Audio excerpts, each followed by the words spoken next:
إن الحمد لله نحمده ونستعينه ونستغفره ونعوذ بالله من شرور أنفسنا ومن سيئات أعمالنا من يهده الله فلا مضل له ومن يضلل فلا هادي له وأشهد أن لا إله إلا الله وحده لا شريك له وأشهد أن محمدا عبده ورسوله يا أيها الذين آمنوا اتقوا الله حق تقاته ولا تموتن إلا وأنتم مسلمون يا أيها الناس اتقوا ربكم الذي خلقكم من نفس واحدة وخلق منها زوجها وبث منهما رجالا كثيرا ونساء واتقوا الله الذي تساءلون به والأرحام إن الله كان عليكم رقيبا يا أيها الذين آمنوا اتقوا الله وقولوا قولا سديدا يصلح لكم أعمالكم ويغفر لكم ذنوبكم ومن يطع الله ورسوله فقد فاز فوزا عظيما اللهم صل على محمد وعلى آل محمد كما صليت على إبراهيم وعلى آل إبراهيم إنك حميد مجيد اللهم بارك على محمد وعلى آل محمد كما باركت على إبراهيم وعلى آل إبراهيم إنك حميد مجيد سبحانك لا علم لنا إلا ما علمتنا إنك أنت العليم الحكيم رب اشرح لي صدري ويسر لي أمري واحلل عقدة من لساني يفقه قولي أما بعد جو سند آپ نے پڑھی ہے ہمارے شیخ ہمارے مربی اور امیر شیخ العرب والعجم علامہ بدی الدین شاہ راشدی رحمہ اللہ کی یہ سند ہمیں بھی حاصل ہے بطریق اجازہ میں اپنی سند پڑھوں گا جو بطریق سماع اور بطریق قراء مجھے حاصل ہے کیونکہ سماع اور قراءت کا طریق اجازہ کے طریق سے اقویٰ ہے فأقول حدثنا بطريق السماع والقراءة شيخنا جامع المعقول والمنقول الشيخ حاكم علي الدهلوي رحمه الله تعالى قال حدثنا بطريق السماع والقراءة الشيخ الزاهد العالم التقي عبيد الله الرحماني صاحب المرعات قال حدثنا الشيخ أحمد الله پرتاب گڑھی قال حدثنا بطريق القراءة والسماع شيخ الكل في الكل السيد نذير حسين محدث الدهلوي قال حدثنا الشيخ إسحاق شاه الدهلوي عن الشيخ عبد العزيز شاه الدهلوي عن شيخ الهند الشيخ ولي الله محدث الدهلوي رحمهم الله جميعا والسند بعد الشاه ولي الله رحمه الله معروف متداول في الكتب إلى إمام الدنيا في الحديث الإمام البخاري رحمه الله تعالى قال باب قول الله تعالى ونضع الموازين القسط ليوم القيامة وأن أعمال بني آدم وقولهم يوزن قال مجاهد القسطاس العدل بالرومية ويقال القسط مصدر المقسط وهو العادل وأما القاسط فهو الجائر حدثنا أحمد بن إشكاب قال حدثنا محمد بن فضيل عن عمارة بن القعقاع عن أبي زرعة عن أبي هريرة رضي الله تعالى عنه قال قال النبي صلى الله عليه وسلم کلمتان حبیبتان الی الرحمن خفیفتان علی اللسان ثقیلتان فی المیزان سبحان اللہ بحمدہ سبحان اللہ العظیم۔ سب سے پہلے مبارکباد پیش کرتا ہوں اس عظیم مدرسہ کے اساتذہ کرام کو، متقدمین کو اور تمام معاونین کو کہ آج پہلا دفعہ فارغ التحصیل ہو کر آپ کے ادارے سے میدان عمل میں داخل ہو رہا ہے۔ اللہ تعالیٰ ان طلاب کو صحیح معنی میں عالم اور داعی بنا دیں، اور اس ادارے سے جو یہ چراغ روشن ہوئے ساتھ ان چراغوں سے آگے چراغ جلتے جائیں، دیے جلتے جائیں، اور دنیا کی جو ایک تاریکی اور اندھیرے ہیں وہ چھٹتے جائیں۔ اللہ اس ادارے کو ایک بقعہ نور بنا دے، منارہ نور بنا دے، جہاں سے ہدایت اور علم نافع کے چراغ جلتے جائیں اور کفر و بدعت اور شرک کی بے خونی ہوتی جائے، اللہ تعالیٰ کی توحید کی اور اس کے پیارے نبی کی سنت کی علمبرداری ہوتی جائے۔ واللہ تعالی ولی التوفیق۔ یہ صحیح بخاری کا آخری باب آپ نے ابھی سنا ہے، طالب علم کی پوری سند کے ساتھ۔ یہ باب کیا ہے؟ یہ قرآن حکیم کی ایک آیت پر قائم ہے، باب قول اللہ تعالی وَنَضَعُ الْمَوَازِينَ الْقِسْطَ لِيَوْمِ الْقِيَامَةِ۔ اللہ تعالیٰ کا فرمان کہ ہم عدل کا ترازو حاضر کریں گے، اس کو حاضر کر کے گاڑ دیں گے، نصب کر دیں گے لیوم القیامہ، قیامت کے دن۔ یہ لام بمعنی فی ہو سکتا ہے، ظرفیہ، یعنی قیامت کے دن میں جب قیامت قائم ہوگی اور سارے اولین و آخرین میدان محشر میں جمع ہوں گے، تو یہ جو ایک اہم حساب کا مرحلہ ہے، میزان میں ترازو میں اعمال کو تولا جانا، اس ترازو کو لائیں اور لا کر گاڑ دیں۔ یا یہ لام اپنے اصل معنی پر ہے، یعنی تعلیل کا معنی، پھر اس کی اضافت محذوف ہے لحساب یوم القیامہ، ونضع الموازین القسط لحساب یوم القیامہ۔ ہم عدل کا ترازو لائیں گے، اس کو نصب کریں گے، کیوں؟ قیامت کے حساب کے لیے، یہ اس کی علت ہے۔ جو قیامت کا حساب آپ سب کا ہونا ہے، میرا بھی آپ کا بھی، اللہ تعالی ہمارا حساب آسان فرما دے۔ اس حساب کے بہت سے مرحلے، ان میں سے ایک مرحلہ یہ کہ اللہ تعالی ہمارے اعمال کو تولے گا اس ترازو میں۔ یہ ترازو بن چکا ہے، تیار ہے، بلکہ قیامت کی ہر چیز تیار ہے۔ جنت بھی تیار ہے، جہنم بھی تیار ہے، پل صراط بھی تیار ہے، حوض کوثر بھی تیار ہے، ہر چیز تیار ہے۔ جنت کی حوریں تیار ہیں، جنت کے پھلدار درخت تیار ہیں، ہر چیز تیار ہے۔ یہ ہمارا ایمان ہے، اور کسی چیز کے بارے میں شک کرنا یا اس کا انکار کرنا، یہ آخرت کے ایمان کے پورے عقیدے کا انکار ہے۔ تو یہ میزان بھی اخروی حساب کا ایک مرحلہ ہے، اور یہ ترازو تیار ہے، بہت بڑا ترازو ہے، جس کے ایک پلڑے میں ساتوں آسمان اور ساتوں زمینیں سما سکتی ہیں۔ یہ ساری مخلوقات اس ترازو کے ایک پلڑے میں سما سکتی ہیں۔ اس ترازو میں ہم سب کے اعمال کو تولا جائے گا لحساب یوم القیامہ۔ ہم اس عدل کے میزان کو حاضر کریں گے، ترازو کو حاضر کریں گے قیامت کے حساب کے لیے۔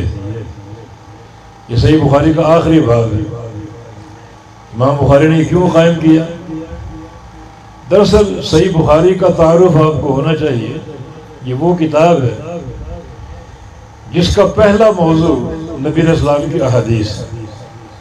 پہلا موضوع یہ مشہور روایت ہے کہ امام بخاری کے شیخ اسحاق ابن راہوے نے ایک بار اپنے طلبہ کے سامنے ایک خواہش ظاہر کی کہ لو صنفتم فی الحدیث الصحیح، کاش تم میں سے کوئی طالب علم اٹھے اور ایک ایسی کتاب لکھے جس میں صرف صحیح حدیثیں، کوئی ضعیف حدیث نہ ہو، کوئی موضوع حدیث نہ ہو. اس سے قبل محدثین کی تالیفات موجود تھی، تصنیفات موجود تھی، مگر ان میں ضعیف حدیثوں کی بھی ایک اچھی خاصی تعداد ہوا کرتی تھی. جیسے مسند احمد ہے، امام بخاری کے شیخ کی کتاب ہے، تقریباً 30,000 حدیثوں کا مجموعہ ہے، اور اس میں ضعیف حدیثیں بھی بکثرت موجود ہیں. ابو داؤد طیالسی رحمہ اللہ، ان کی مسند بھی موجود ہے، اس میں بھی ضعیف حدیثیں موجود ہیں. تو اسحاق ابن راہوے کی خواہش یہ تھی کہ ایسی کتاب تیار ہو جس میں صرف صحیح حدیثیں. امام بخاری فرماتے ہیں کہ وقر ذلک فی قلبی، یہ بات میرے دل میں بیٹھ گئی. اپنے شیخ کی یہ بات سن کر میں نے ارادہ کر لیا کہ یہ کام میں کروں، اور بڑے ہی ایک اعلیٰ پیمانے پر کروں. پورا ایک اس کے خد و خال امام بخاری کے ذہن میں آ چکے تھے کہ یہ کام میں کروں. امام بخاری نے کیا، کر کے دکھایا اللہ کی توفیق سے. اب اس کتاب میں تمام حدیثیں صحیح ہیں، کوئی حدیث ضعیف نہیں. حافظ ابو نصر السجزی رحمہ اللہ کا قول ہے، کوئی شخص اگر اپنی بیوی کو طلاق دے یہ کہہ کر کہ اگر صحیح بخاری میں کوئی حدیث ضعیف ہے تو تجھے طلاق، کہتے ہیں کہ اس کی بیوی کو طلاق واقع نہیں ہوگی، کیونکہ صحیح بخاری میں کوئی حدیث ضعیف نہیں، تمام حدیثیں صحیح ہیں. بلکہ صحت کا بھی ایک بڑا اونچا معیار ہے. جو حدیثیں صحیح ہوتی ہے اس میں ایک بنیادی شرط ہے اتصال سند، کہ جو راوی اپنے شیخ سے روایت کر رہا ہے اس سے اس کی سند متصل ہے. پھر وہ شیخ اپنے شیخ سے روایت کر رہا ہے، سند متصل آخر تک، بیچ میں کوئی انقطاع نہ ہو، سند ٹوٹی نہ ہو، اور ایک بالکل ایک جو زنجیر کی کڑیاں آپس میں ملی ہوتی ہیں اس طرح سند کا اتصال ہونا شرط ہے. یہ کڑی شرط ہے سارے محدثین کہ ہاں متفق ہے. آگے اس شرط کے تعلق سے محدثین کے 2 مشرط. ایک مشرط یہ تھا کہ اتصال سند کے لیے راوی اور اس کے شیخ کا لقاء کافی، یعنی لقاء کا امکان، ملاقات کا امکان. راوی اور اس کے شیخ کی ملاقات کا اگر امکان ثابت ہو جائے تو سند کا اتصال ثابت ہو جائے، حدیث متصل اور صحیح. ملاقات کے امکان کے لیے 2 چیزیں، ایک یہ کہ دونوں کا زمانہ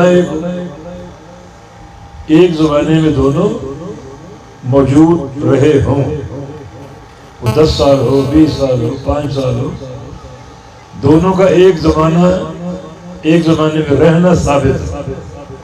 اور دوسرا یہ کہ دونوں ایک جگہ اکٹھے ہوئے ہوں، مثلا بغداد میں ہوں یا بصرہ میں ہوں یا مصر میں ہوں یا سرزمین حجاز میں ہو، حج کے موقع پر ایک جگہ دونوں کا اکٹھا ہونا ثابت ہو اور دونوں کا زمانہ ایک ہو. پھر یہ طالب اور یہ راوی اپنے شیخ سے اگر حدثنا کے صیغے سے روایت کر رہا ہے کیونکہ لقاء کا امکان موجود ہے، لہذا سند متصل. حدیث صحیح. امام بخاری کا مشرف کیا صحیح بخاری کے لیے؟ یہ بات درست ہے، امکان لقاء کی شرط درست ہے، لیکن صحیح بخاری کے لیے میری ایک اضافی شرط ہوگی، اور وہ ہے ثبوت لقاء. جو ملاقات ممکن نہیں بلکہ ملاقات ثابت ہو. ملاقات ثابت یہ کیسے جانا جائے؟ تو کہتے ہیں دو شرطیں وہی ہیں جو امکان لقاء کی ہیں. راوی اور اس کے شیخ کا زمانہ ایک ہو، اور راوی اور اس کے شیخ کا ایک مقام پر اکٹھا ہونا ثابت ہے.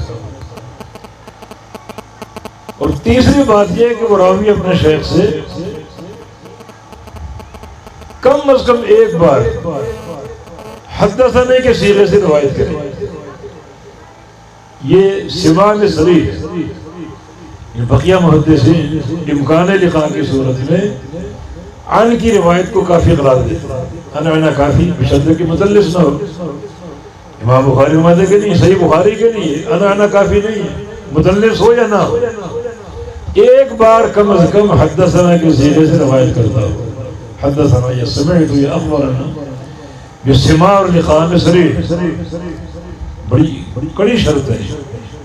امام بخاری نے پورے اس سفر میں، جو صحیح بخاری کا سفر ہے، پورے اس صحیح بخاری میں اول سے آخر تک اس کڑی شرط کا اہتمام کیا. صرف وہ روایت لائے جس میں راوی اور اس کے شیخ کے مابین لقاء ثابت ہے.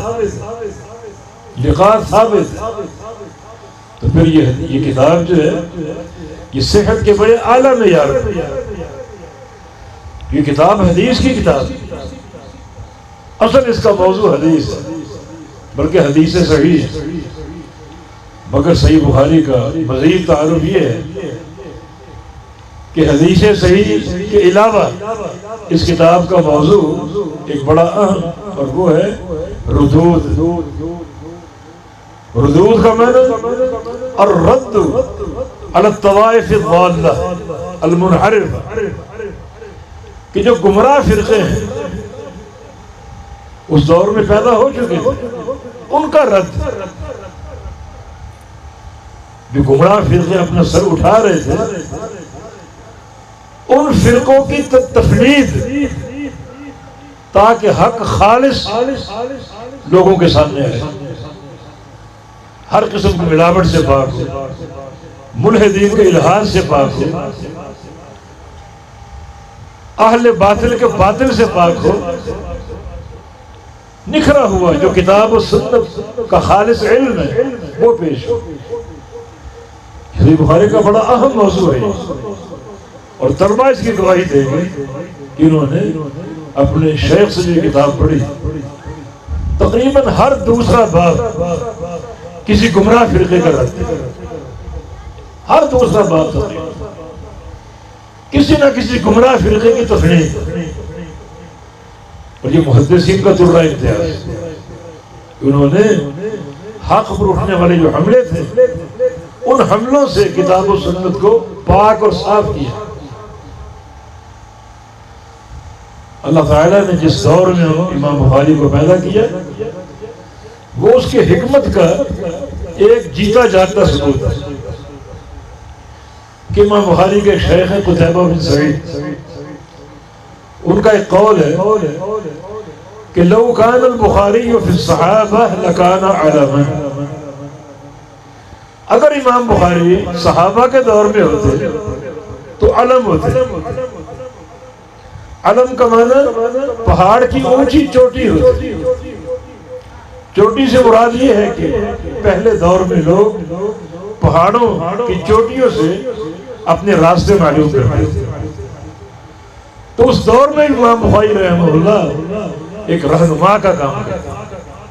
یہ قتیبہ بن سعید امام بخاری کے شیخ کا قول ہے، بلکہ ان کا ایک اور قول بھی کہ فضل البخاری علی سائر المحدثین کفضل عمر بن الخطاب علی سائر الصحابہ.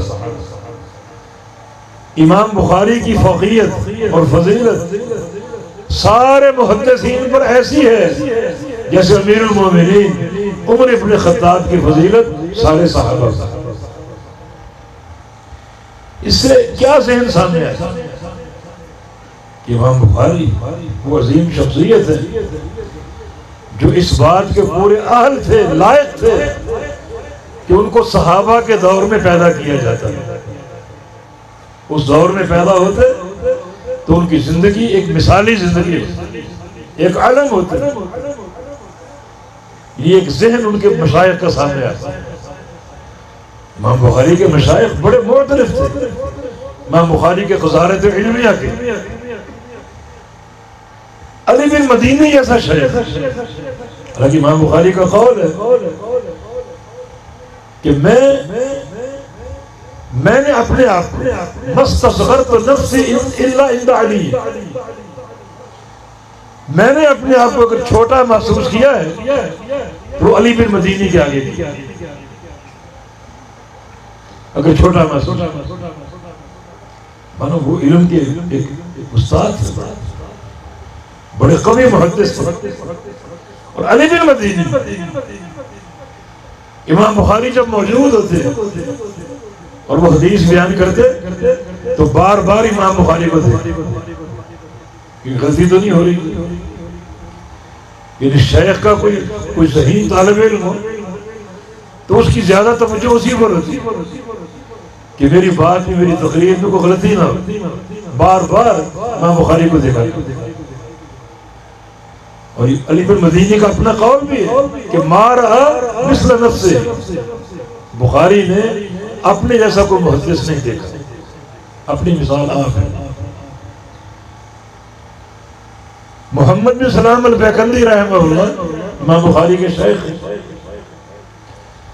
ایک دن مجلس ختم ہوئی، امام بخاری اس مجلس میں موجود، اٹھ کر چلے گئے، اپنے گھر چلے گئے. جو تعلیم کا وقت پورا ہو گیا تھا، بعد میں ایک مہمان ملنے آئے امام بیکندی رحمہ اللہ. تو نے اپنے مہمان سے کہا کہ لو اتیت قبل لرأیت صبیا یحفظ 70,000 حدیث. اگر تم تھوڑی دیر پہلے آ جاتے تو ایک بچے کو دیکھ، اشارہ امام بخاری کی صبی، ایک بچہ جس کی داڑھی مجھے بھی نہ آئی. اور اس وقت امام بخاری کی عمر 11-12 سال تھی. ایک بچے کو دیکھتے جو 70,000 حدیثوں کا حافظ، 70,000 حدیثوں کا حافظ. جاؤ ایک اخبار کا ایک ورقہ یاد کر کے دکھا دیں. 70,000 حدیثوں کا حافظ. اس مہمان کو شوق پیدا ہوا اس بچے کو ضرور دیکھنا، ملنا ضرور. اور آخر امام بخاری تک پہنچ گئے. کہا کہ تم کو بچے ہو جو 70,000 حدیثوں کا حافظ. فرمایا کہ ان حدیثوں کے متون ہی کا نہیں بلکہ تمام راویوں کا. کون راوی، کون صحابی اس کا راوی ہے، کیا اس کی تاریخ پیدائش ہے، کیا اس کی تاریخ وفات ہے، ان تمام تواریخ کا بھی حافظ ہے امام بخاری رحمہ اللہ. اسحاق بن راہویہ وہ ان کے علم کے معترف تھے. بعض مشائخ تو امام بخاری کو امام احمد بن حنبل، علی بن مدینی اور اسحاق بن راہویہ تینوں کا ایک جانشین قرار دیا. کسی کو ایک مسئلہ پوچھنا تھا طلاق کے بارے میں، امام بخاری صاحب آتے ہوئے نظر آ گئے. کہا کہ تمہاری قسمت، اللہ نے تمہارے پاس احمد بن حنبل کو بھیج دیا، اسحاق بن راہویہ کو بھیج دیا، علی بن مدینی کو بھیج دیا. تھے وہ امام بخاری. امام داخلی رحمہ اللہ بخارا میں امام بخاری کے شیخ تھے. سند پڑھی، اس میں غلطی کر گئی. بخاری کی عمر 10 سال تھی. اپنے شیخ سے بڑے ایک تواضع نے عرض کی کہ شیخ سند کے تو دوبارہ رجوع کیجیے، کچھ غلطی مجھے محسوس ہو. انہوں نے ڈانٹ کے بٹھا دیا. لونڈے لپاڑے اپنے شیخ کے سامنے باتیں کر، بیٹھ جاؤ. آگے سبق پھر شروع کر دی. امام بخاری صبر نہ کر سکے کہ شیخ سند اب چیک کر لیں، دوبارہ مراجعت کر لیں. تو خیر شیخ نے کہا دیکھ لیں. اپنے کمرے کی طرف گئے اصل نسخہ دیکھنے کے لیے. اصل نسخہ دیکھا، باہر آئے اور تسلیم کیا کہ امام بخاری حق پر تھے اور غلطی میری تھی. یہ امام بخاری کے مشائخ کا قصہ ایسا اپنے اس طالب کے لیے کیا ان کی سوچ تھی. اور قتیبہ بن سعید کیا فرما رہے، اگر یہ صحابہ کے دور میں ہوتے تو پہاڑ کی اونچی چوٹی ہوتی. مانے اس شخصیت کے لیے یہ لائق تھا، اس بات کے اہل تھے. یہ صحابہ کے دور میں ہوتے، اللہ کے پیغمبر کی صحبت سے مشرف ہوتے، ابوبکر صدیق ان کے ساتھی ہوتے، عمر بن خطاب ان کے ساتھی ہوتے، عثمان غنی ان کے ساتھی ہوتے، علی مرتضیٰ ان کے ساتھی ہوتے، ابو عبیدہ بن جراح ان کے ساتھی ہوتے. لیکن نہیں، اللہ کی حکمت ہے. اللہ تعالیٰ نے امام بخاری کو جس دور میں پیدا کیا 194 ہجری، یہ دور کون سا ہے؟ یہ دور تاریخ اسلام میں وہ دور ہے جہاں قرون خیر ختم ہو رہے ہیں. وہ زمانہ جس کو نبی علیہ السلام نے قرون خیر قرار دیا، خیر الناس قرنی ثم الذین یلونہم ثم الذین یلونہم ثم الذین یلونہم، کہ بہترین زمانہ میرا، پھر دوسرا صحابہ کا، پھر تابعین کا، پھر اتباع تابعین. یہ 4 زمانے سب سے بہترین. اور یہ جو امام بخاری کی ولادت کا دور ہے، یہ 4 خیر کے زمانے ختم ہونے کو ہیں. اس کے بعد کیا ہوگا؟ اس میں فتنوں کا دور شروع ہو جائے، پھر فتنے جنم لیں گے. ان فتنوں کی سرکوبی ضروری ہے. اللہ تعالیٰ کی حجت ہر دور میں پوری ہوتی ہے. اس اقامت حجت کی دلیل یہ ہے کہ نبی علیہ السلام نے فرمایا کہ ان اللہ یبعث علی رأس کل مئۃ من یجدد لہا دینہا. اللہ تعالیٰ میری امت میں ہر صدی میں ایک شخصیت کو بھیجے گا، پیدا کرے گا جو امت کے دین کی تجدید کرے، مجدد. یہ اس کی اقامت حجت کی ایک کڑی ہے. اب یہ دور کیا ہے؟ قرون خیر ختم ہو رہے اور قرون فتنہ شروع ہو رہے، قرون شر شروع ہو رہے. یہاں ایک شخصیت کی ضرورت ہے جو گمراہیوں کا تعاقب کرے، اس الہاد کی سرکوبی کرے، ان فتنوں کو دلائل قاطعہ سے رد کرے، تاکہ اللہ تعالیٰ کی حجت لوگوں پر قائم ہو. ایک ایسی دستاویز تیار کر دے جس میں اس دور تک جتنا بھی الہاد ہے وہ سب کا صفایہ ہو جائے. اس دور کے بعد بھی قیامت تک جو الہاد آئے گا، جس صورت میں آئے گا، اس سب کا صفایہ ہو جائے. اور صحیح بخاری ایک ایسی کتاب ہے امام بخاری نے لکھی جو تمام گمراہ فرقوں کی تردید کے لیے ایک بڑی مضبوط دستاویز، ردود کی کتاب. اب یہ دیکھیں جو آخری بات امام بخاری کا، اس میں 2 فرقوں پر رد، 2 ملحد فرقوں کی تردید.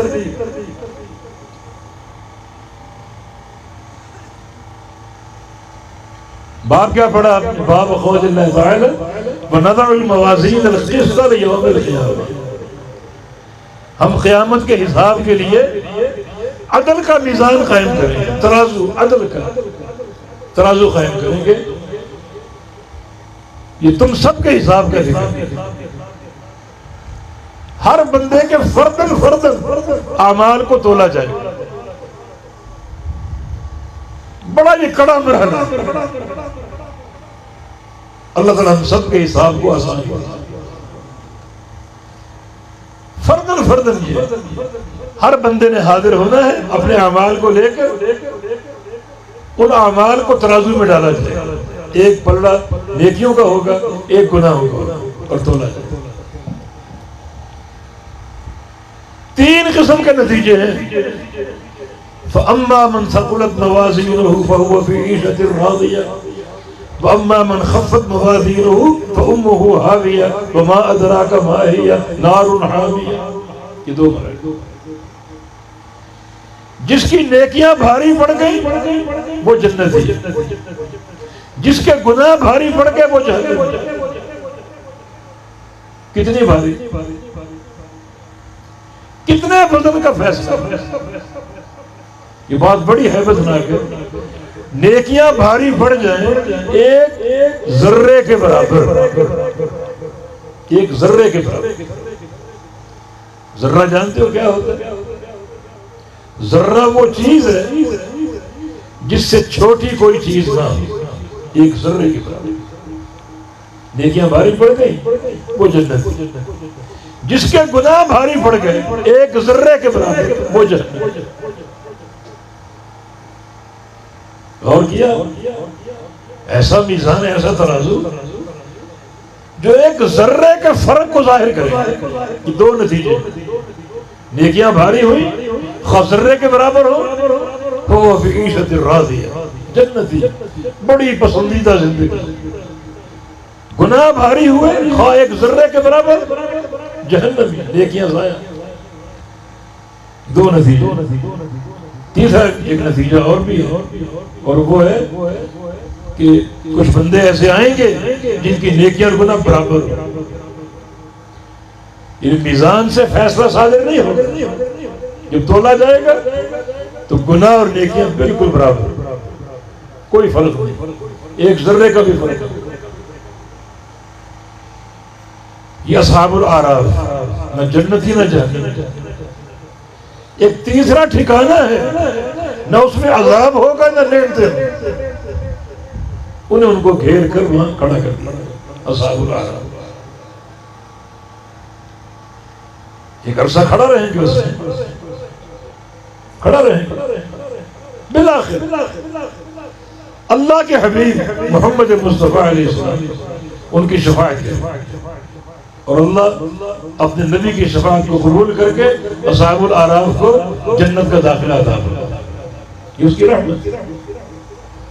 گناہ اور نیکیاں برابر، اللہ کی رحمت انہیں حاصل ہوگی، اور نبی علیہ السلام کی شفاعت کی برکت سے ان کے جنتی ہونے کا فیصلہ صادر کر دیا جائے.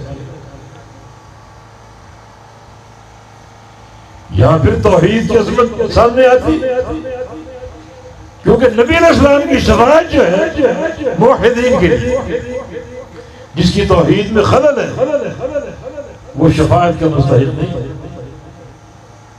یہاں کامیابی کے لیے توحید کا راسخ ہونا ضروری ہے، توحید کا سچا فہم ضروری ہے. یہ تین طرح کے فیصلے نتیجے اس میزان سے صادر ہو. نیکیاں بھاری ہوئی تو جنتی، گناہ بھاری ہوئے تو جہنمی. برابر ہے تو اصحاب الاعراف، اور اصحاب الاعراف جو ہیں بالآخر اللہ کے پیارے پیغمبر کی شفاعت سے جنت کے مستحق قرار دے دیے جائیں. یہ ہمارا موقف ہے، اہل سنت کا عقیدہ ہے کہ میزان حق ہے، ترازو حق ہے، اور اس ترازو میں سارے بندوں کے اعمال کا تولا جانا بھی حق ہے. ایک فرقہ معتزلہ، عقل پرست لوگ، ہر بات کو عقل سے پرکھتے، حتیٰ کہ قرآن و سنت کے بعد ایسے مقامات، ایسے دلائل جن کو ان کی عقل قبول نہ کر رہی ہو انہیں رد کر دیں. عقل مقدم، عقل مقدم.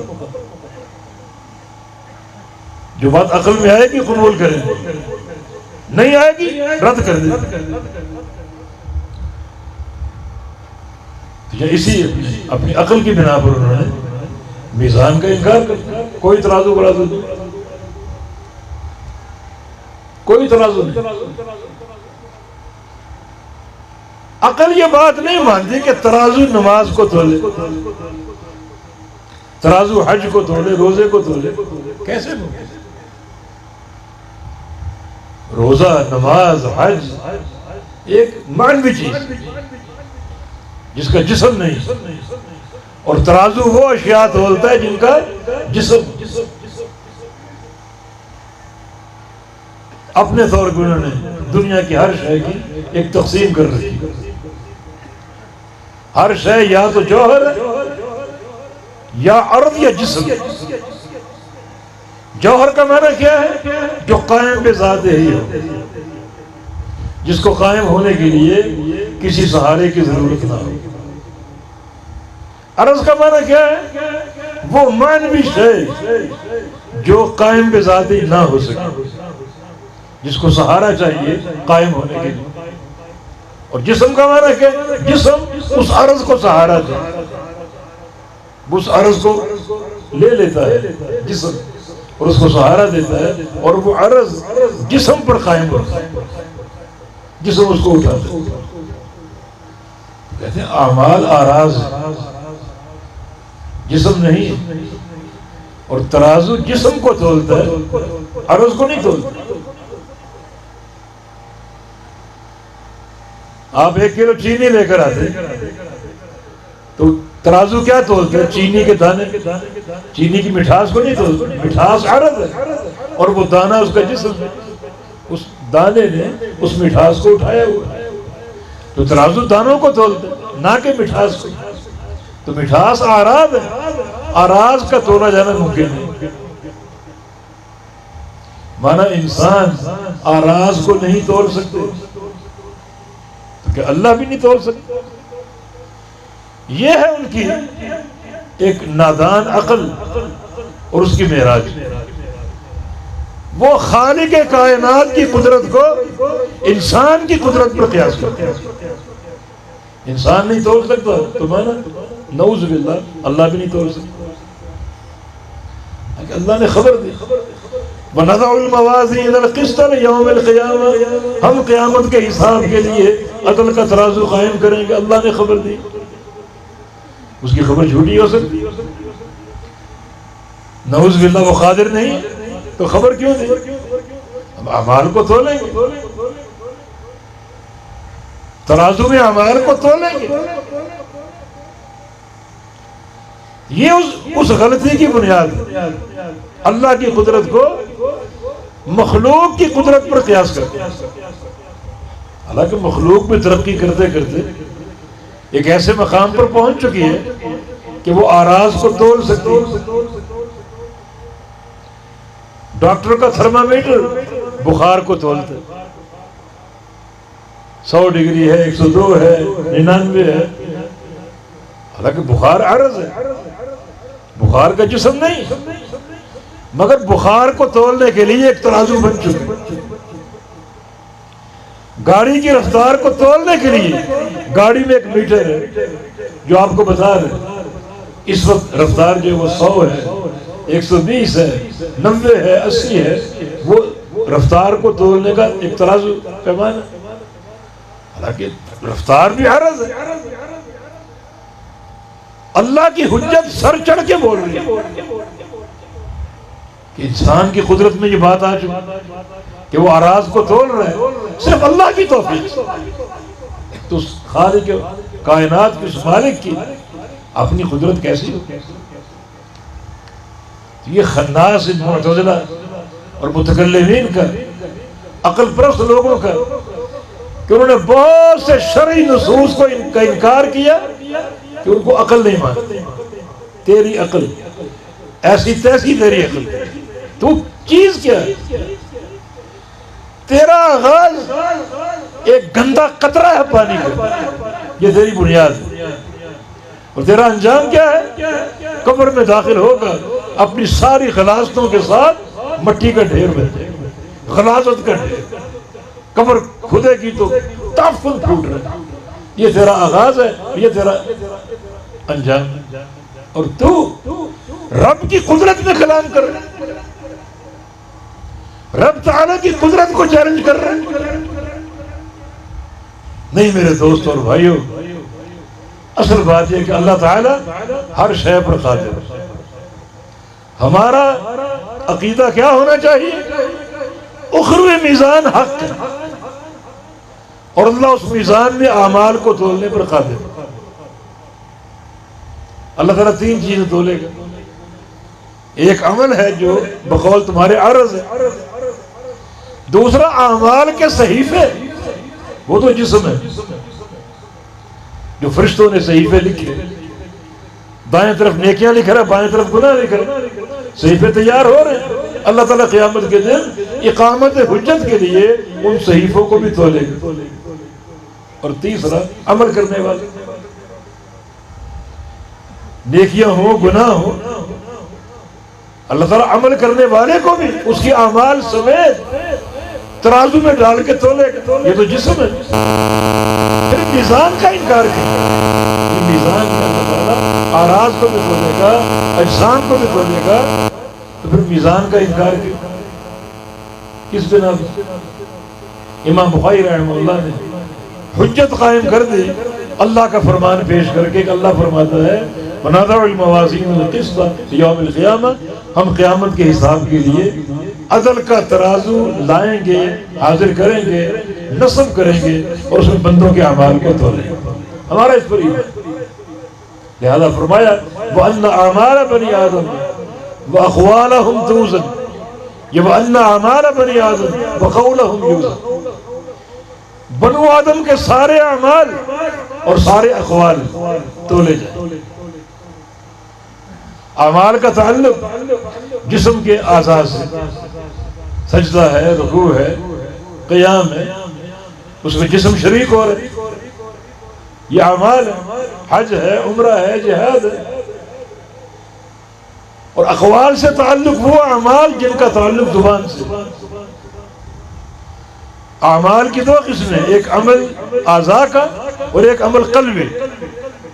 عمل قلبی عقیدہ ہے اور بقیہ اعمال کا جو تعلق ہے وہ ظاہری اعمال ہے. ظاہری اعمال بھی تولے جائیں گے، اور جو دل کا عمل ہے، عقیدہ ہے، پھر اخلاص ہے، محبت ہے، خوف ہے، یہ اعمال قلبی، ان کو بھی تولا جائے. اقوال کیا ہے؟ زبان کی بات، وہ بھی تولی جائے. امام بخاری رحمہ اللہ نے خاص طور پہ اقوال کا ذکر کیا. اس دور میں ایک مصیبت امام بخاری پہ کھڑی کی گئی تھی. لفظ بالقرآن مخلوق ایک الگ علمی مسئلہ ہے.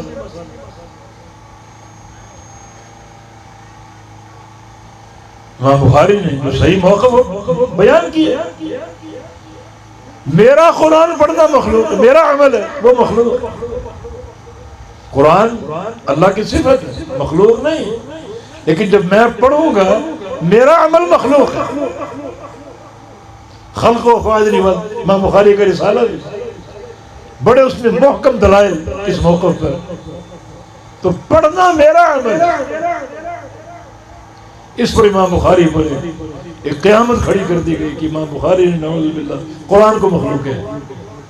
نہ قرآن کو مخلوق نہیں کہا، قرآن کے تلفظ کو جو میرا عمل ہے وہ مخلوق. تو ایک ہے لفظ اور ایک ہے ملفوظ. لفظ قرآن ہے، لفظ میرا عمل ہے، اور ملفوظ قرآن. ایک ہے قراء اور ایک ہے مقروء. قراء میرا عمل ہے جو کہ مخلوق ہے، اور مخلوق قرآن مخلوق نہیں. بات بالکل واضح. امام بخاری رحمہ اللہ فرما رہے ہیں کہ اقوال بھی تولے جائیں گے، کیونکہ اقوال بندے کا عمل ہے، بندے کا عمل تولا جائے گا. اس سے قبل قرآن کی قرات کے تعلق سے باب قائم کیے، اس سے قبل باب موجود. تو یہ ابواب کیوں قائم کیے؟ یہ بندے کا قرآن پڑھنا، اس کا اجر. مثلا الماہر بالقرآن مع السفرۃ الکرام البررہ، جو قرآن مہارت سے پڑھتا ہے وہ فرشتوں کے ساتھ ہوگا قیامت کے دن، اکیلا نہیں ہوگا. اجر کیوں مل رہا ہے؟ کیونکہ قرآن پڑھنا بندے کا عمل ہے. قرآن اللہ کی صفت ہے، مخلوق نہیں ہے. یہ بندے کا عمل مخلوق ہے. امام احمد بن حنبل کا قول ہے من قال لفظی بالقرآن مخلوق فهو جہمی. جو بندہ یہ کہے لفظی بالقرآن مخلوق وہ جہمی. امام بخاری نے بھی یہی کہا تھا. یہ مراد حقیقی جہمی نہیں ہے، امام احمد کا مقصد یہ ہے کہ یہ جملہ ایسا جملہ ہے جو ایک عام ان پڑھ شخص کی گمراہی کا سبب ہو سکے. تو سدے باب کے لیے یہ جملہ کہا ہی نہ جائے. یہ بات انہوں نے تغلیظ کے لیے معاملے میں شدت پیدا کرنے کے. تو جس طرح اعمال تولے جائیں گے اقوال بھی تولے جائیں گے. اقوال عام اس میں ذکر ہو، سبحان اللہ ہو، الحمدللہ ہو، قرآن کی قرات ہو، اچھا ذکر بھی ہو سکتا ہے، اور قرآن اور زبان کے برے الفاظ بھی ہو سکتے ہیں. کسی کو گالی دی، کسی کی غیبت کی، وہ بھی زبان کے اعمال ہیں، اقوال ہیں. غیبت کی، جھوٹ بولا، گالی دی، اس کو بھی تولا جائے. اللہ کا ذکر کیا، قرآن پڑھا، کلمہ خیر اس کو بھی تولا جائے. یہ اقوال وَأَنَّ أَعْمَالَ بنی آدم وَأَقْوَالَهُمْ تُوزَنُ. بنو آدم کے اعمال بھی تولے جائیں گے اور اقوال بھی تولے جائیں گے. یہ ہمارا عقیدہ ہے. آگے فرمایا کہ قال مجاہد القصاص العدل بالرومیہ. ایک لغوی مسئلہ حل کیا کیونکہ پیچھے قسط آگے الموازین القسط. تو قرآن میں ایک لفظ قسطاس ہے، اس قسطاس کا معنی بیان کیا. قسطاس کا معنی عدل. جیسے قسط کا معنی عدل ہے، اس طرح قسطاس اصل رومی زبان کا لفظ ہے. رومی زبان کا قسطاس آج انگلش میں جسٹس کہا جاتا ہے. قسطاس اور جسٹس دونوں کا مخرج قریب قریب ہے. یہ عبرانی زبان کا لفظ ہے اور اس کو عربی میں منتقل کیا گیا. جب کسی اور لغت کا لفظ عربی میں لایا جائے گا تو اس پر عربی احکام سارے منطبق ہو جائیں. جسے قسطاس ہے، اب قرآن میں اس کا استعمال ہوا عربی احکام کے ساتھ. وزنوا بالقسطاس المستقیم. تو قسطاس پر باجارہ داخل ہے اور قسطاس مجرور ہے. یہ موصوف ہے، المستقیم اس کی صفت ہے. تو عربی قواعد اس پر جاری کیے جائیں گے اور اس کو معرب کہا جاتا ہے. تو فرمایا کہ قسطاس کا معنی عدل، یہ رومی زبان کا لفظ ہے. وَيُقَالُ الْقِسْطُ مَصْدَرُ الْمُقْسِطِ وَهُوَ الْعَادِلُ وَأَمَّا الْقَاسِطُ فَهُوَ الْجَائِرُ. کہ قسط مقسط کا مصدر ہے. یہ تھوڑی سی باتیں طلبہ سے میں کر رہا ہوں، آپ پریشان نہ ہوں. ہم آخر میں کچھ عمومی باتیں دو چار عرض کریں گے تاکہ آپ بھی ایک چیز لے کر جائیں اپنے گھروں کو. تو فرماتے ہیں کہ قسط مقسط کا مصدر ہے. یعنی اقسط قسط ایسے مصدر کو کہا جاتا ہے مصدر بحذف زوائد. اصل میں اقساط ہے لیکن زوائد کو حذف کر کے جو ہے وہ جو ایک مادہ ہے اس کا اسے بطور مصدر کا ذکر کیا. تو قسط مصدر کا مقصد کا مصدر وهو العادل. القسط مصدر المقصد وهو العادل واما القاسط فهو الجائر. یعنی قسط مصدر مقصد کا باب افعال کا اقصد قسط بحذف زوائد اور یہ عدل کے معنی اور قاسط ظلم کے معنی. قاسط بمعنی ظالم، مقصد بمعنی عادل. یہ لغت عرب کا ایک وسع تنوع.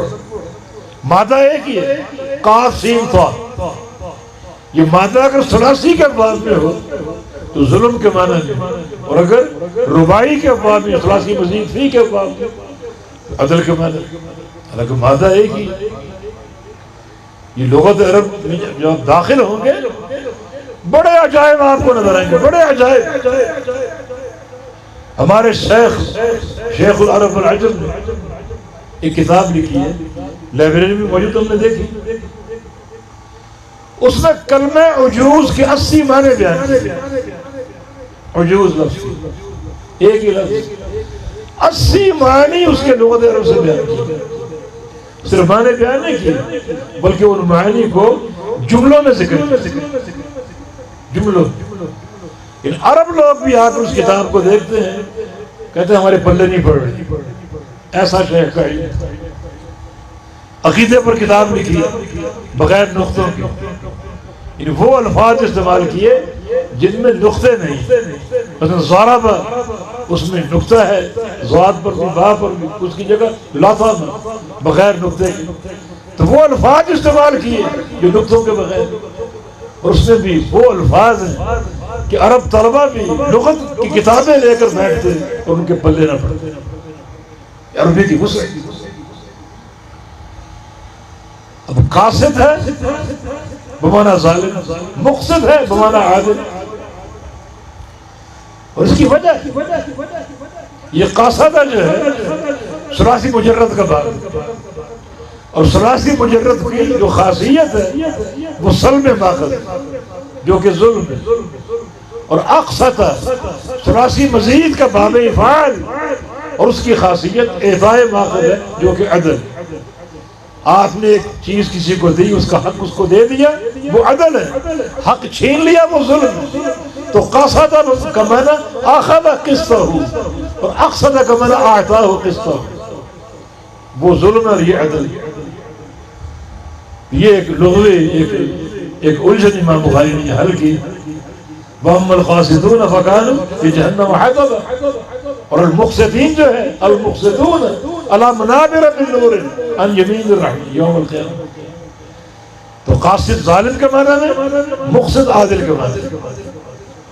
آگے امام بخاری کی سند ہے، ابو ہریرہ رضی اللہ عنہ وہ فرماتے ہیں کہ قال النبی صلی اللہ علیہ وسلم کلمتان حبیبتان الی الرحمن خفیفتان علی اللسان ثقیلتان فی المیزان سبحان اللہ بحمدہ سبحان اللہ العظیم۔ دو کلمے، بڑا یہ قیمتی علم ہے، یہ دے دو۔ راوی کون ہے؟ ابو ہریرہ رضی اللہ عنہ۔ سارے صحابی کا جو طبقہ ہے صحابہ کا، اس میں اس حدیث کے راوی اکیلے ابو ہریرہ، یہ روایت اور کسی صحابی سے نہیں ملتی، اکیلے ابو ہریرہ۔ یعنی گروہ صحابہ میں ابو ہریرہ کا پوری امت پر احسان ہے۔ نبی علیہ السلام کی حدیث سنی اور آگے روایت کی، پوری امت پر۔ صحیح بخاری کے حدیث پر درس ہوتے ہیں، علماء بیان کرتے ہیں، سامعین سنتے ہیں، اور یہ سارا صدقہ جاریہ ابو ہریرہ کی۔ کتنا ان کا اجر بڑھتا ہو، کتنے خزانے و ثواب کے انہیں پہنچائے جاتے ہوں۔ بڑا عظیم علم،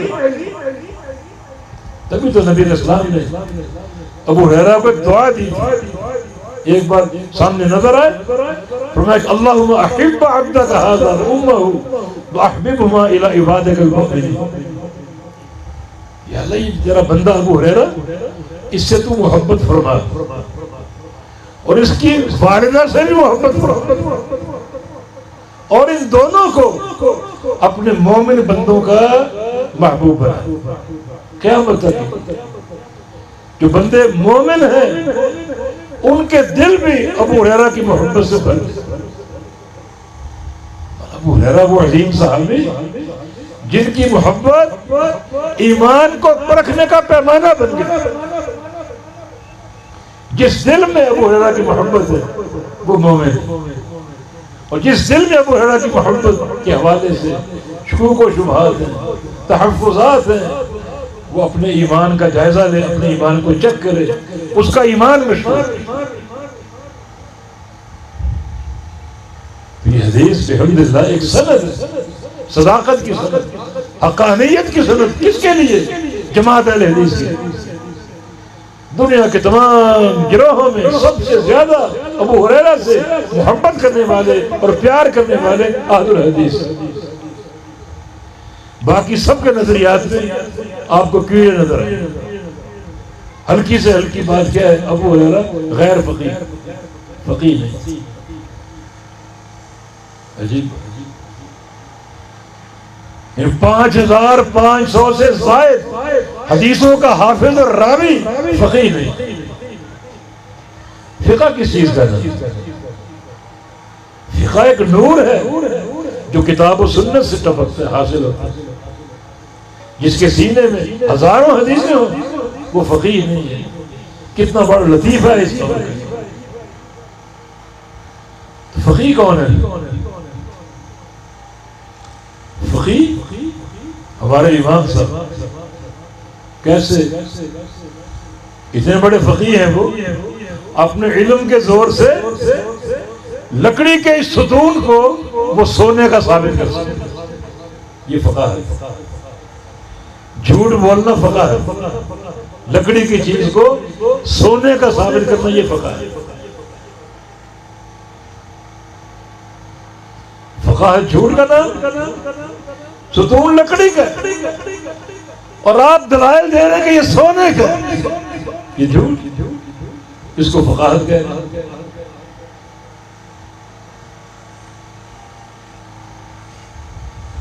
وہ صاحب ہدایہ نے ایک مسئلہ اٹھایا. دو بندے چوری کر رہے ہیں، ایک مکان کے اندر کود گیا، ایک باہر دیوار پر کھڑا. جو اندر گیا اس نے سامان سمیٹا، گٹھڑی بنائی اور باہر والے کو وہ لے کر چلا گیا. دونوں پکڑے گئے. ہاتھ کس کا کٹے؟ اندر جانے والے کا یا باہر کھڑے انسان؟ کس کا کٹے؟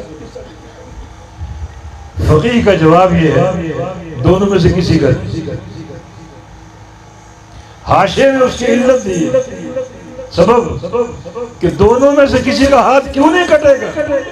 اس لیے کہ جس نے اندر سے مال چرایا وہ لے کر نہیں گیا، اور جو لے کر گیا اس نے چرایا نہیں. اس فقاہت کو سلوٹ مارو. جاؤ جا کر دو دو بندے لوگوں کے گھروں مال سمیٹو، کسی کا ہاتھ نہیں کٹے. شکریہ فقہ، شکریہ. کیا آپ نے ایک رستہ ہمیں دے دی، ایک منظم ڈاکے کو تم کیا کہہ رہے ہو ہاتھ نہیں کٹے؟ یہ فقہ ہے. فقہ ایک نور ہے جو کتاب و سنت سے حاصل ہے. تو کہنے کا مقصد یہ کہ ابو ہریرہ رضی اللہ عنہ جن کی محبت ایمان کو جانچنے کا ایک پیمانہ ہے. جس دل میں ابو ہریرہ کی محبت ہے وہ دل مومن ہے، اس کا ایمان قوی. اور جس دل میں ابو ہریرہ کے تعلق سے باتیں ہیں، کیونکہ شبہات ہیں، کیڑے ہیں، وہ اپنے ایمان کا جائزہ لے، اپنے ایمان کی طرف رجوع کرے. ابو ہریرہ رضی اللہ عنہ اس عظیم علم کے راوی، اللہ کے نبی کیا فرما رہے ہیں؟ کلمتان، دو جملے، حبیبتان الی الرحمن، رحمان کے نزدیک بڑے محبوب. حبیبتان مان الرحمن ان جملوں سے محبت کرتا ہے. وہ اللہ تعالیٰ صفت محبت سے متصف، اور رحمان صفت رحمت سے. رحمان اس کا نام ہے، اور حبیبتان محبت کرنا اس کی صفت. اس کے نام سے صفات نکل سکتی ہیں. وہ رحمان ہے، رحمت اس کی صفت، لیکن صفات سے نام نہیں نکلے. نام سارے توقیف ہی. حبیبتان سے اب یہ نہیں کہہ سکتے کہ محب اللہ کا نام، بجاؤ ربک الجائی اللہ کا نام، کیونکہ سارے نام توقیف ہی ہیں. اللہ تعالیٰ کے افعال سے، اس کی صفات سے اس کے نام نہیں بنا سکتے. ہاں ناموں سے صفات بنائیں گے، افعال بنائیں گے، کیونکہ کوئی نام صفت سے خالی نہیں. ناموں کو صفات سے خالی کرنا یہ معتزلہ کا موقع ہے. جہمیہ ناموں کے منکر ہیں اور معتزلہ ناموں کو مانتے ہیں مگر صفات سے خالی قرار دیتے ہیں. رحمان بلا رحمہ، سمیع بلا سمع، بصیر بلا بصر. ہمارا عقیدہ کیا ہے؟ ہر نام صفت کے ساتھ، رحمان بھی ہے اور صفت رحمت سے متصف ہے، سمیع بھی ہے اور سمع اس کی صفت ہے، بصیر ہے، بصر اس کی صفت ہے، حکیم ہے، الحکمہ اس کی صفت ہے. ہمارا ایمان. اب ہمیں جس ایک طبقے سے واسطہ پڑا، اشاعرہ ماتریدی، وہ مانتے ہیں صفت رحمت کو بھی مانتے ہیں، صفت محبت کو بھی مانتے ہیں، مگر اصل معنی کے ساتھ نہیں تعویلیں کرتے. محبت اور رحمت دونوں کی تعویل ارادہ انعام، یہ معنی نہیں، تو ایک طرح کا انکار ہے. بقول امام بغوی رحمہ اللہ کے جو متعول ہے وہ صفات میں تعویل کی آڑ میں اپنے کفر کو چھپاتا ہے، اپنے انکار کو چھپاتا ہے. جہمیہ نے کھلم کھلا انکار کیا. ہم رحمان نہیں مانتے، سمیع نہیں مانتے، بصیر نہیں مانتے، قدیر نہیں مانتے، القوی نہیں مانتے. انہوں نے مانا، ہم القوی مانتے ہیں، یدن کی صفت کو مانتے ہیں، مگر یدن کا معنی کیا ہے؟ طاقت اور قدرت. اصل شے کا انکار، اصل شے کا جب انکار کر دیا یہ صفت کا انکار ہے. اب مقصد یہ کہ اس حدیث میں اللہ تعالیٰ کی دو صفات کا ذکر، صفت محبت، صفت رحمت. ہمارا ایمان ہے اللہ تعالیٰ صفت محبت سے متصف ہے، صفت رحمت سے متصف ہے. کیسے؟ جیسے اس کی ذات کے لائق. کوئی اس میں انکار نہیں، کوئی تحریف نہیں، کوئی تعویل نہیں، کوئی تشبیہ نہیں. ہمارا ایمان. جہمیہ منکر ہیں، معتزلہ الفاظ کی حد تک مانتے ہیں اور الفاظ کو صفات سے خالی قرار دیتے ہیں.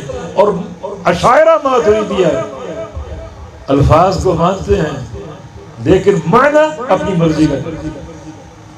بقول ابن قیم کے ان کی تو خواہش ہے کہ قرآن و حدیث میں جو ایک الہ ہمارے سامنے رکھا ہے، ایک الہ کی ایک تعریف اور تعارف ہمارے سامنے پیش کیا، وہ سب ختم کر کے اپنی مرضی کا الہ کھڑا.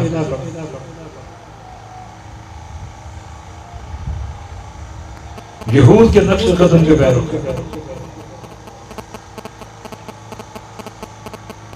رب تعالیٰ کی صفات اور اسماء میں اس طرح کی تعویلیں اور تعریفیں کرنے میں بڑا خطرناک راستہ. تو اس حدیث میں اللہ تعالیٰ کی جو صفات کا ذکر، اب ان صفات کو اگر مانتے نہیں ہو تو اس حدیث کا جو اجر ہے، جو ان کلمات کی فضیلت ہے، وہ تمہیں کیسے حاصل ہو سکتی؟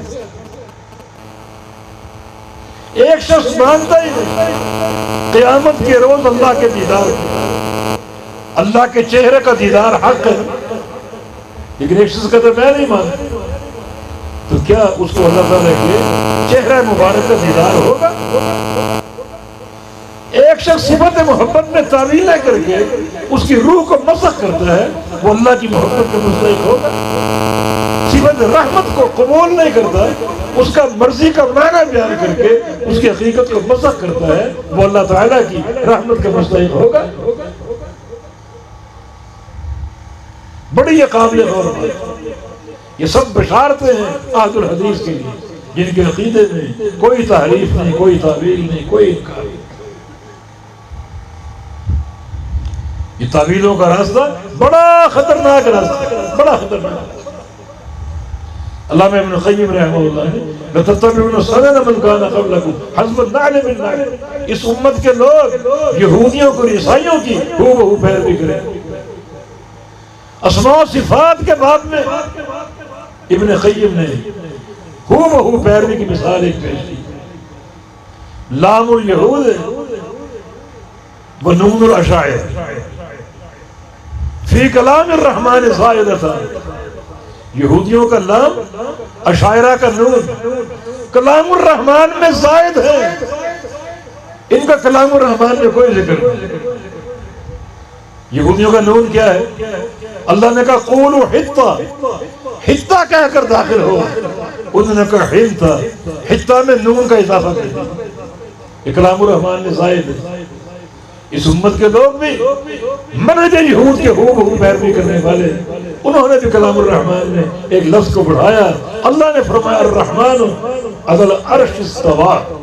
انہوں کا استوا نہیں بلکہ استولا، لام کا اضافہ کیا. یہود نے نون کا اضافہ کیا، انہوں نے لام کا اضافہ کیا. یہ دونوں اضافے کلام الرحمن میں اضافے ہیں، زیادتی کوئی تعلق نہیں. لیکن کیسی مشابہت، ہو بہو مشابہت. تو یہ مبارک ہو آپ کے لیے. اسماء و صفات کے باب میں آپ کا عقیدہ بالکل وہ ہے جو صحابہ کرام کا ہے. انشاءاللہ تعالی اس ایمان کے جو ثمرات ہیں وہ آپ کو حاصل ہوں گے اللہ کے طرف سے. یہ دو کلمے رحمان کو محبوب، زبان پر ہلکے اور اللہ کے میزان میں بھاری ہو. یہ دلیل امام بخاری ثقیلتان فی المیزان. فی المیزان سے میزان کا اثبات ہے اور ثقیلتان سے وزن کا اثبات ہے. میزان بھی حق ہے اور میزان میں وزن اعمال بھی حق ہے. یہ ہمارا عقیدہ، اس پر ہم عقیدہ ہے۔ وہ دو مبارک جملے کیا ہیں؟ سبحان اللہ و بحمدہ، سبحان اللہ العظیم، سبحان اللہ، اللہ پاک ہے، اللہ تعالیٰ کی پاکیزگی، تنزیہ، ہر عیب سے پاک ہے، ہر نقص سے پاک ہے، کوئی اس کا شریک نہیں۔ شریک مقرر کرنا عیب ہے، اتنا بڑا عیب کہ لوگوں نے درختوں کو، حجر و شجر کو اللہ کے برابر قرار دے دیا، اتنا بڑا عیب۔ اللہ ہر عیب سے پاک، یہ کلمہ تنزیہ، یعنی سبحان اللہ کو اس پورے عقیدے کی معرفت کے ساتھ، یہ کوئی شریک نہیں۔ لوگوں نے ظلم کے شریک بنائے تیرے، قوم نوح سے تیرے شرکاء مقرر کرنا شروع کیے گئے۔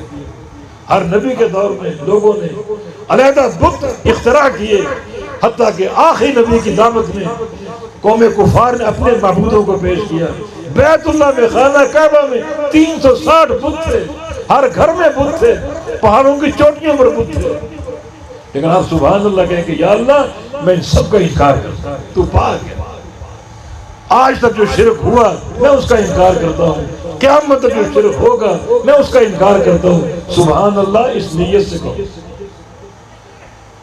ہر عیب کی نفی، ہر عیب کی نفی، تنزیہ، یہ کلمہ تنزیہ ہے۔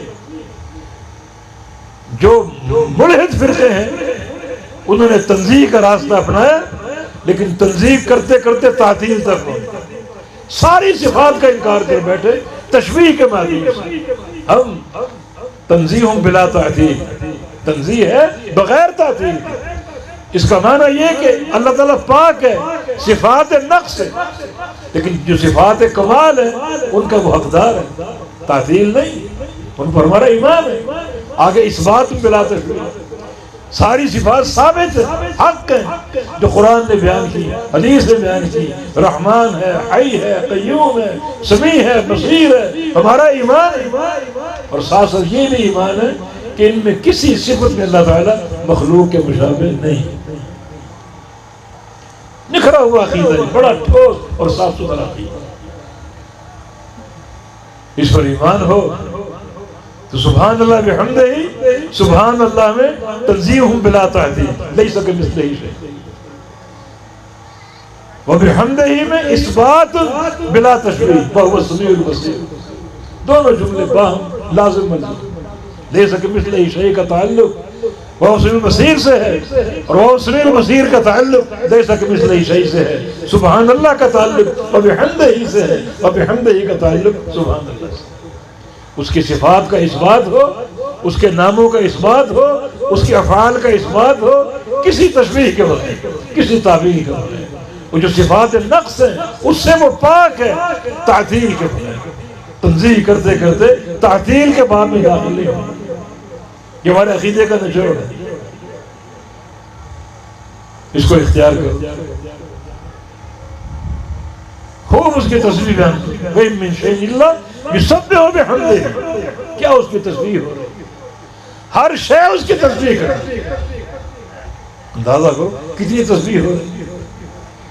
نبی علیہ السلام سے صحابہ نے ذکر پوچھا، کون سا ذکر افضل ہے؟ میں کہ وہ ذکر جو اللہ تعالیٰ نے اپنے فرشتوں کو دے دی۔ ابھی ان گنت فرشتے اللہ کا ذکر وہی ذکر کرتے، کیا؟ سبحان اللہ و بحمدہ۔ نبی علیہ السلام کی حدیث، جو بندہ صبح کو 100 بار یہ پڑھ دے، سبحان اللہ و بحمدہ، حطت عنہ خطایاہ ولو کانت مثل زبد البحر، اللہ اس کے سارے گناہ معاف کر دے گا، چاہے وہ گناہ سمندر کی جھاگ کے برابر کی ہو۔ زمین میں پانی زیادہ ہے، خشکی کم ہے، زمین پہ موجود پانی کے برابر گناہ کیوں نہ ہو، اللہ سارے معاف کر دے گا۔ اور صبح کو اگر 100 دفعہ سبحان اللہ و بحمدہ، لیکن معنی کو سمجھ کر، کیا معنی؟ اللہ تعالیٰ ہر نقص اور عیب سے پاک ہے اور ہر کمال کا مستحق۔ دنیا میں جو بھی عیب ہے اللہ کی ذات اس سے پاک ہے، اور جو بھی کمال ہے اللہ کی ذات اس کی مستحق ہے۔ یہ خلاصہ اسماء و صفات، ہر کمال کے لائق ہے اور وہ اکیلا ہی لائق ہے، اس کا کوئی شریک نہیں، اس کو مالک نہیں۔ جب وہ اکیلا ہی لائق ہے تو اکیلا ہی ہر قسم کی حمد کا مستحق، الحمدللہ رب العالمین، ساری تعریفیں اللہ کے لیے، کیونکہ سارا کمال اللہ کے لیے، اس کے کمال میں کوئی مخلوق شریک نہیں۔ شریک کرو گے تو حمد کو تقسیم کرنا پڑے گا، بڑا گمراہ کن ہے۔ اگر کوئی اللہ بھی غیب جانتا ہے، نبی بھی غیب جانتا ہے، تو آپ نے نبی کو اس کمال میں داخل کرنا، پھر جو حمد آپ نے اللہ کو دی وہ حمد آپ نے اللہ کے نبی کو بھی دی، ولیوں کو دے دی کہ وہ بھی غیب جانتے ہیں۔ کتنا بڑا ظلم ہے، قرآن کا انکار، اسماء و صفات میں الہاد آپ نے داخل کر دیا، شرک آپ نے داخل کر دیا، توحید کی دھجیاں آپ نے بدل دی۔ اللہ کا شکر ہے اس نے ہمیں اتنا نفیس عقیدہ دیا، اتنا ٹھوس عقیدہ۔ آخر میں دعا کروں کہ اللہ تعالیٰ یہ دینی ادارے قائم و دائم رکھیں، جہاں سے طلبہ پڑھیں اور فارغ ہوں اور دنیا میں اپنے علم کو نشر کریں، عمل کریں، عقیدے کے داعی بنیں، عمل کے داعی بنیں، اور اللہ ان طلبہ کے سینوں کو کھول دے جو میدان عمل میں داخل ہوں گے، اللہ تعالیٰ ان کو پوری قوت سے حق قائم کرنے کی توفیق عطا فرمائے، اس حق کی اقامت کی صورت میں باطل کی تفنید ہو، شرک کی دھجیاں بکھر جائیں اور توحید قائم ہو جائے، بدعت کی دھجیاں بکھر جائیں اور اللہ کے پیغمبر کی سنت کی اقامت ہو۔ اللہ ان اداروں کو قائم و دائم رکھے، اداروں کے معاونین کو قائم و دائم رکھے، اور جو بھی منتظمین انتظام کرتے ہیں، سنبھالتے ہیں، اللہ سب کو صحت دے اور ایمان والی لمبی زندگی عطا فرما دے۔ اقول قولی ھذا واستغفر اللہ لی ولکم وآخر دعوانا الحمد للہ رب العالمین۔